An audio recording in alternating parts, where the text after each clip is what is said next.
শিমুলিয়া ইউনিয়নে হালাল ব্রিক্স অবৈধ ইটভাটা, পরিবেশ ও জনজীবনে মারাত্মক প্রভাব। রফিক মিন্টুর তথ্য ও চিত্র জেসমিন টনির প্রতিবেদনে দেখুন বিস্তারিত।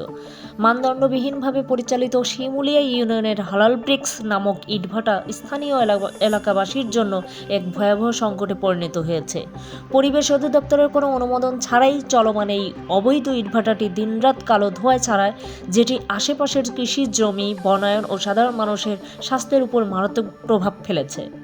আইন অনুযায়ী আবাসিক এলাকার পাশে ইটভাটা স্থাপন সম্পূর্ণ নিষিদ্ধ হলেও কোনো প্রকার আইনগত নিয়ম কানুন না মেনে দীর্ঘদিন ধরে পরিচালিত হচ্ছে হালাল ব্রিক্স। স্থানীয়রা একাধিকবার প্রশাসনের দৃষ্টি আকর্ষণ করলেও দৃশ্যমান কোনো ব্যবস্থা নেওয়া হয়নি বলে অভিযোগ। এই বিষয়ে জরুরি ভিত্তিতে প্রশাসনের সক্রিয় ভূমিকা ও ভাটাটির বিরুদ্ধে আইনগত ব্যবস্থা গ্রহণের দাবি জানিয়েছেন এলাকাবাসী। তারা বলছেন, আমরা চাই এলাকা স্বাভাবিক পরিবেশ ফিরিয়ে দিক প্রশাসন।